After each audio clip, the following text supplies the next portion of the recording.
Good morning, everybody. This is Travis at Robb Family Farm again. Out here on a Saturday.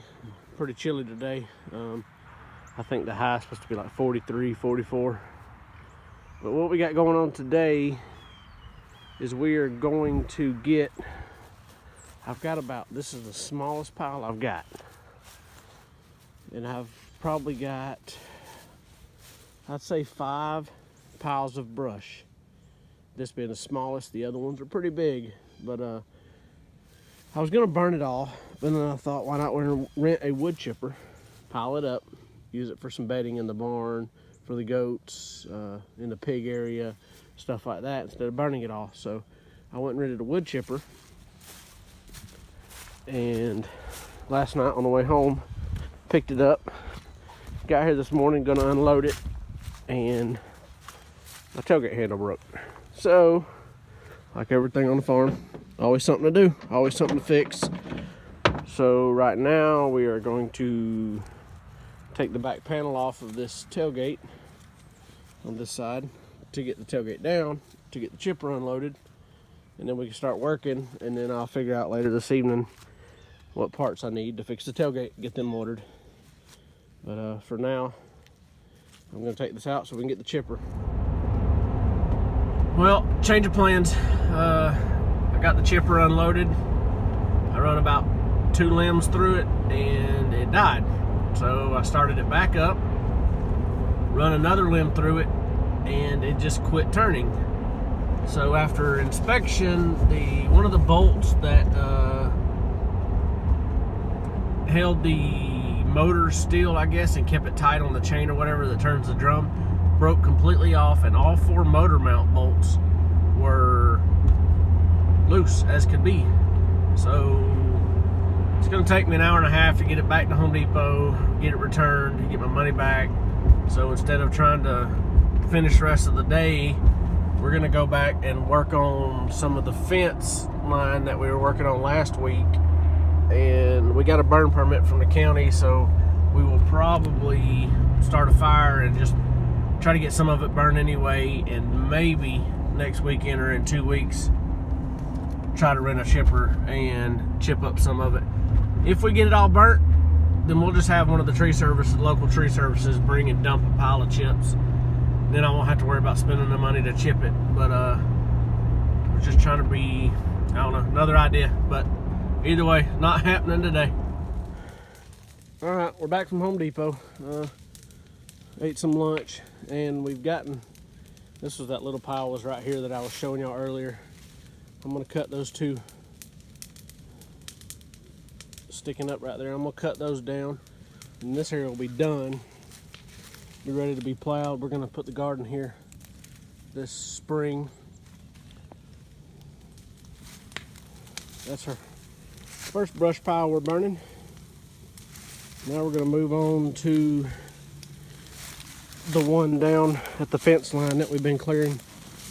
Start to get it piled up and clear some fence line while it's burning down there, because it's in the pasture. I want to stay real close to it. But we'll let this one burn down a little bit, and then we'll mosey on to the next one. All right, guys, down here in the pasture, it's been about probably 2 or 3 hours, but you'll see one pile of brush is right there. The other one is right there. There was one right here, and we got it burnt. That's all that's left. Well, actually the wife got it burnt. I didn't do any of the work. While she was out here burning this pile of brush, I was in here cutting some fence line. Walk over here and show y'all. That's where we started, up there. And I guess today when I started, we come down here and she started burning. Got the fire going, and then she just kept it going. But I think we were right here, and I have gotten all the way down there, which I will walk back out here and show you about how far we got to go on this leg.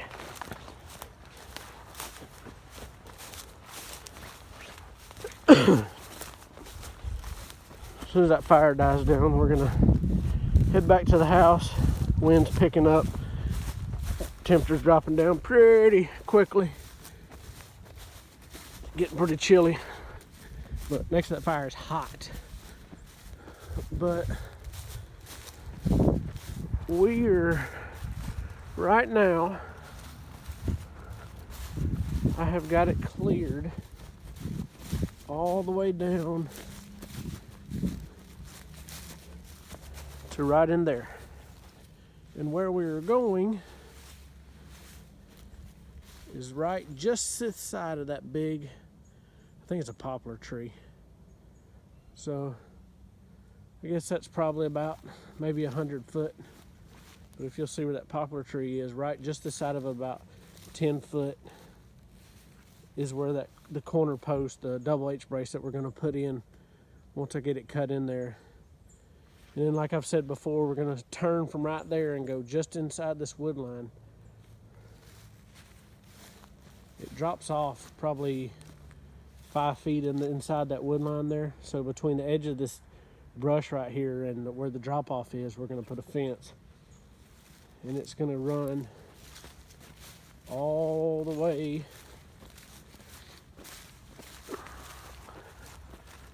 up through here. There's gonna be a couple turns, I believe. Not big turns, maybe like a 10 degree or 15 degree turn. Not much, but it's gonna go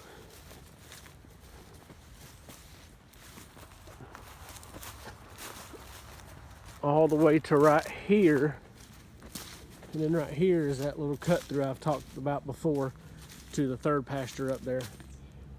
But right here we're gonna put a gate, and then we're gonna turn it right here almost 90 degrees and go straight up the hill all the way up and up until we get to the barn pad up there. And then once we get to the barn pad where the old chicken house was, we will turn 90 degrees and go that way over to where the barn's at.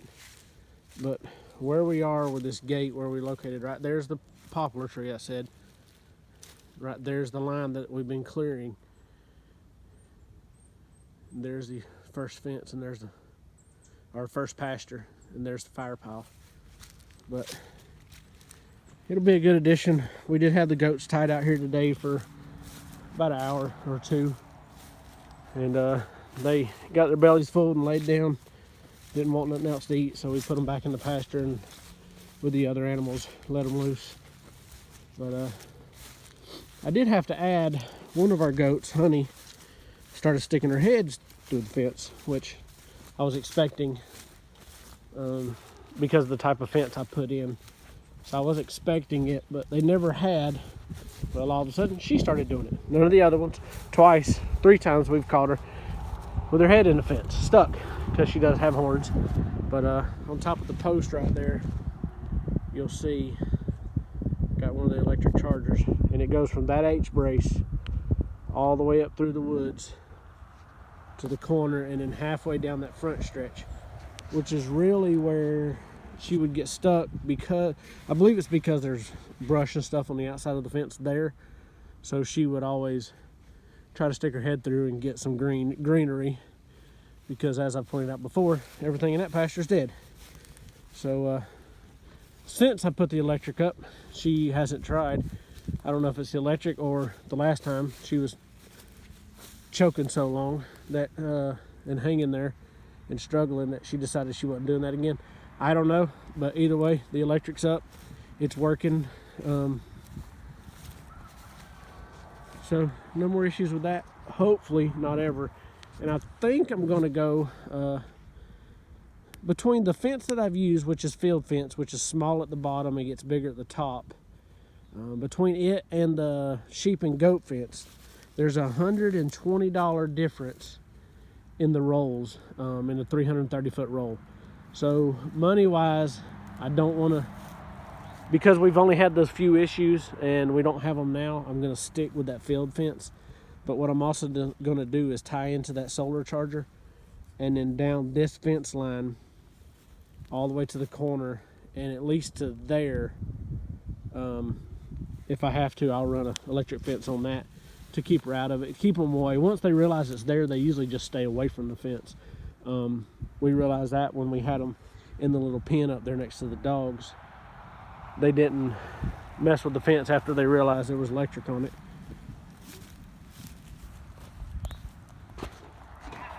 All right, guys, end of the day. Got plenty of work done today, as y'all can see. Here's the two donkeys. They don't really care for me a whole lot. They won't get close like they do to Michaela. They just ain't real. I don't come out a lot to feed them. She does most of the feeding and stuff, so they're not real comfortable with me. Occasionally I can reach around, one will be standing right behind me and I can pet them, but for the most part, no, they want nothing to do with me.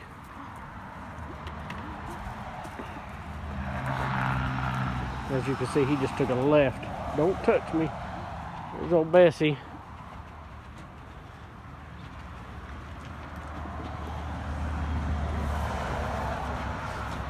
We keep them hay. We ain't got a whole lot in this feeder right now,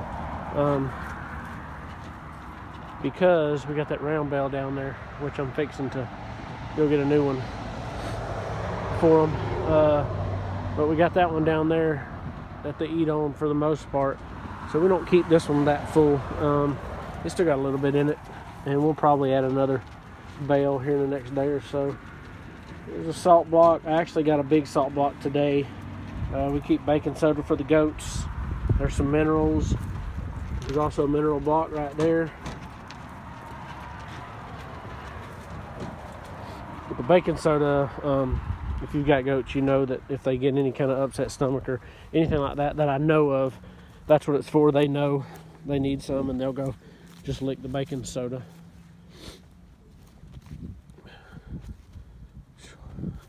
This pasture looks like a disaster. Got all these limbs. When I trimmed the fence back, that was where the first spot that I found honey stuck in the fence was right there at that big post. So what I did is I went on the outside and I trimmed it all back, and all the brush that I threw in here and let the goats eat it. So now I've got to go back and get all the sticks up and everything. Hoping this pasture recovers. It ain't had this much on it in, I'm probably betting 10-20 years, so hopefully. It is a disaster, as everything else is with the rain nowadays. And that's one thing I'm gonna like about the other pasture. Come wintertime, when they get beat up like this, we can rotate them out and give this pasture some time to recover and let it absorb some of this poop, animal poop. But that's all kudzu. In the summertime, it'll all be kudzu, which the goats will help with that.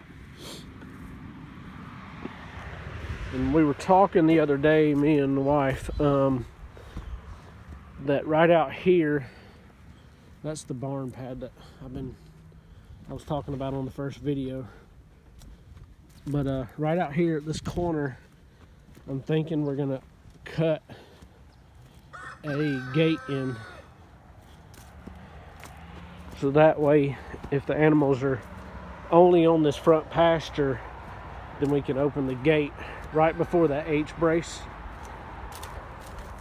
I'll probably throw another H brace from that post to right in here somewhere, but I will, somewhere right in here, I'll put a gate, just a little 4-foot gate, nothing huge, nothing to drive through. But from there to the corner of the barn, I will fence it off. That way, like I said, when they're in this front pasture, if they can't get through the back pasture, if we got it closed off for whatever reason, we can open this gate and they can walk and get into the barn. Because I think once the barn gets here and we get it partially closed in, hopefully pretty quick, I'll video a lot of that. But hopefully that's where we'll start feeding at, for the most, just their, like the sweet feed that she gives them in the evenings and stuff like that. but there'll still be a hay bale feeder out in the pasture. We're going to actually put one in the front and one in the back pasture for now. But we'll have hay out there, but when we do the evening, the sweet feed and the baking soda, the minerals, the salt block, all of that, we'll put in the barn. Help keep it out of the elements a little better. As you can see, she's gotten old Bessie used to her, so she can sit there and pet her real good. That's all she wanted, is just another pet. She don't care what they do, as long as she's got somebody to love. She loves the animals. That's it for the day. There's the dogs over here.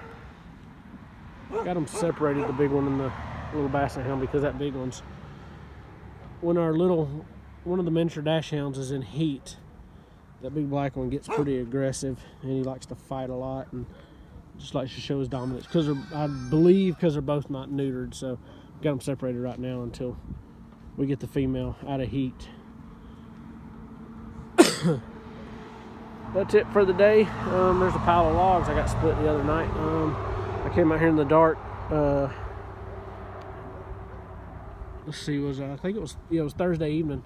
I come out here and run the splitter. I think I split 3 logs. Got that pile, and then my preacher has a sawmill, and his slabs that I guess that's what they call them, the slabs, the pieces they don't use for lumber.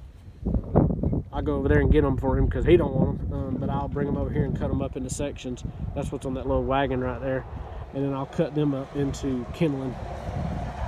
Might as well use them. Ain't no use in throwing anything away. That's it for the day, I believe. Thank y'all for watching again. Subscribe if you want, like it. Just trying to have fun doing this. Thank y'all again.